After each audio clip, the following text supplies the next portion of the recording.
Nou, wij zijn hier dwaan om het Zwarte Wief uit kleer te krijgen. Want het mutkleer voor de IFGS nu. En het is goed mooi waar, dus we hebben hier het boetendel zetten. Dan show wat ik even wat beter. Ja, we komen aan de naam Zwarte Wief. Dan vreeg je heel soort mensen vrees dat. Maar het had te maken met de geschiedenis van Tienje. En dat er vroeger geen oudgroepen waren.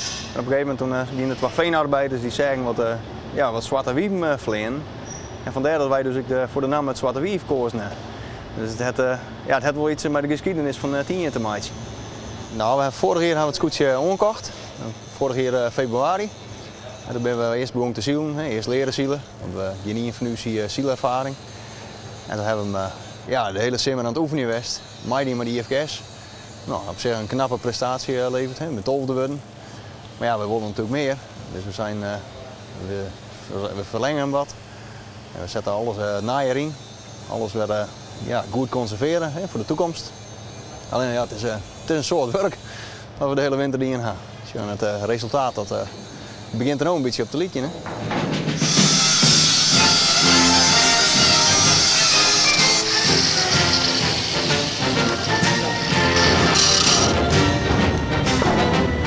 Zo, nou hier weer dus om te dwaan, dat stukje verlengen.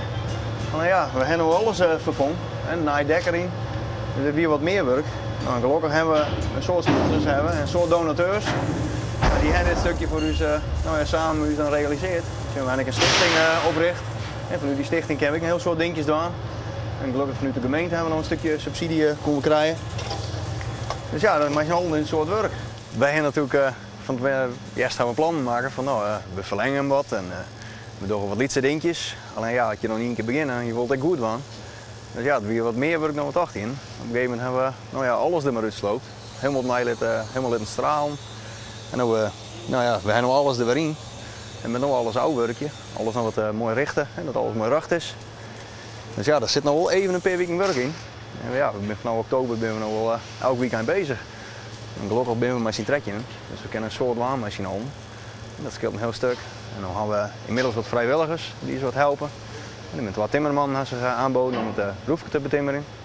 De voormalige kroegeigenaar uit Nijbeets is de spullen aan het opknappen. Dus we hebben gelukkig de vrijwilligers er wat bij. Dat scheelt al heel lang. Let op het Zwarte Wief! Hé, daar is de skipper, Jaap. Ja, het Zwarte Wief!